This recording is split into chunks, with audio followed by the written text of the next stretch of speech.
किसान भाई नमस्कार। मैं डॉक्टर अनिल आज आपके सामने एक मुख्य जानकारी लेके आया हूँ।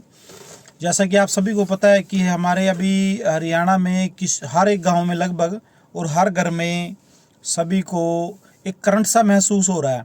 और ये हम पिछले 10-15 दिनों से देख रहे हैं। हम किसी भी वस्तु को हाथ लगाते हैं तो करंट महसूस होता है। इवन कि हम गाड़ी का दरवाज़ा खोलते हैं या हम एक दूसरे को टच करते हैं या किसी सामान को हाथ लगाते हैं, इवन कि किसी कपड़े को भी छूते हैं तो उसमें भी अपने को करंट का महसूस हो रही है। क्यों हो रहा है?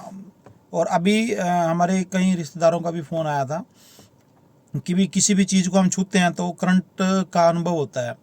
पता नहीं है क्या कारण है। लगता है अभी ये जैसे कि फ्रिक्वेंसी आजकल बढ़ती जा रही है, टावर बढ़ते जा रहे हैं और कुछ इन्वायरमेंट में भी चेंज हो रहा है। देखो पहले कितनी गर्मी होती थी, अभी मौसम एक सा हो गया है। और ऐसा लगता है आने वाले टाइम में यदि मौसम ऐसे ही चेंज रहा तो जो अपना अनाज है वो भी होना बंद हो जाएगा, ऐसा मेरे को महसूस हो रहा है। क्योंकि अभी आपने देखा होगा पूरे हरियाणा के, इवन के पूरे इंडिया के जो नीम के पेड़ थे वो सूख चुके थे और अचानक से अभी फिर मतलब एक साल बाद वो हरे होने लग गए हैं। अभी उनमें फुटाव होना शुरू हो गया है। देखो मतलब प्रकृति में इतना चेंज आ रहा है, नेचर में इतना चेंज आ रहा है। क्योंकि अभी आपको पता है अभी जो कलयुग है वो कलयुग अंत का समय है। क्योंकि उसका अभी टाइम आ गया है, क्योंकि कलयुग अब सतयुग में कन्वर्ट होने जा रहा है। और जो भगवान कहते हैं कि जो ये सृष्टि है वो एकदम से चेंज हो जाएगी। आपने देखा होगा जैसे कोरोना आया था तो उसमें कितना सब कुछ मौसम साफ़ हो गया था, तारे भी नज़र आने लग गए थे यार, नीला आसमान दिखने लग गया था। यहाँ से इवन के हमारे गांव से पहाड़ भी दिखने लग गए थे हमारे डेरे से, यदि हम छत पे चढ़ के देखते थे। तो दोस्तों मतलब बहुत सारे लोग हैं वो कहते हैं कि कलयुग अभी 1 लाख साल पड़े हैं। ऐसा कुछ नहीं है, क्योंकि जो सृष्टि चक्र है वो 5,000 साल का होता है और इसमें 4 युग होते हैं और हर युग जो होता है वो 1250 साल का होता है। सतयुग में 1250 साल होते हैं, उसके बाद त्रेता में भी 1250 साल होते हैं, द्वापर में भी 1250 साल होते हैं और कलयुग भी 1250 साल का होता है। और हम कहते हैं भी सतयुग में मनुष्य की आयु लंबी थी। वो क्या थी मैं आपको बताना चाहूँगा दोस्तों। एक्चुअली उसमें क्या होता है, उसमें हमारे 8 जन्म होते हैं और 1250 साल का उसका टाइम होता है। अब 8 जन्म होते हैं, 1250 साल का टाइम होता है, तो नेचुरल सी बात है कि हमारी एज बड़ी होगी।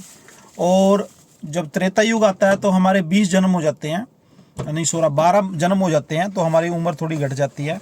और फिर उसके बाद हमारे 42 जन्म हो 21 जन्म हो जाते हैं और 21 जन्म के बाद और कलयुग आते आते वो 42 जन्म होने लग जाते हैं। और हमारा जो टाइम पीरियड होता है वो 1250 साल ही होता है। अब ये देखो भी सतयुग में 8 जन्म, त्रेता में 12 जन्म और द्वापर में हमारे 21 जन्म और फिर कलयुग में हमारे 42 जन्म। तो इस प्रकार से हमारे टोटल, और अभी जो युग चल रहा है वो संगम युग चल रहा है। संगम युग का मतलब होता है कि कलयुग और सतयुग का मिलन, उसको संगम युग कहते हैं। इस प्रकार से जोड़ा जाए तो 84 जन्म हमारे टोटल होते हैं। तो दोस्तों ये सृष्टि का कहीं ना कहीं अभी चेंज होने के कगार पे। और आपने देखा भी होगा जो हमारा अभी युद्ध चल रहा है वो मतलब एक प्रकार से कई लोग तो कहते हैं अच्छा नहीं है, लेकिन भगवान को पता है और जो भगवान के टच में है उनको पता है कि भी ये जो होना है वो तो होना ही है। क्योंकि जब कलयुग की सृष्टि खत्म होगी तभी तो सतयुग की सृष्टि आएगी ना। तो अभी देखो हमारे को सब करंट के झटके महसूस हो रहे हैं, सृष्टि में कितना बदलाव हो रहा है। तो आप देखो ये मतलब एक सोचने वाली बात है। अभी इसके बारे में कुछ नहीं पता है, अभी सभी लोगों में मतलब ऐसा झटके महसूस हो रहे हैं। तो मैं आपको यही कहना चाहूँगा कि इस वीडियो को ज़्यादा से ज़्यादा शेयर करें और लाइक ज़रूर करें, कमेंट में अपना कमेंट ज़रूर दें और बेल आइकॉन दबा के चैनल को सब्सक्राइब ज़रूर करें। तो क्योंकि दोस्तों जो मैंने बातें बताई हैं इससे कहीं ना कहीं फसल पे भी बड़ा प्रभाव है। अब की बार देखो फसल पे काफ़ी गाँव में मतलब फसल बहुत कम हो गई है पैदावार। आने वाले टाइम में ऐसा होगा।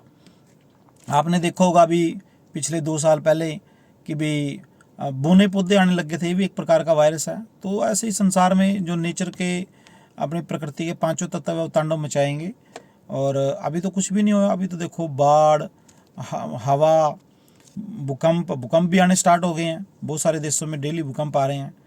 तो इंडिया में भी कई जगह झटके महसूस होते हैं। और ये देखो वहाँ तो 7.5 का भी भूकंप आ जाता है, 7.5 स्केल का भी, तब भी मतलब उस थोड़े बिल्डिंगें उनकी बहुत बड़ी बड़ी होती हैं, वो टेढ़ी हो जाती हैं, इतनी जल्दी टूटती नहीं है।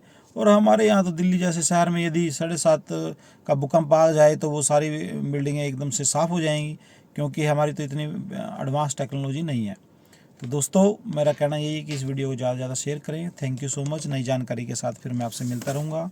Okay bye.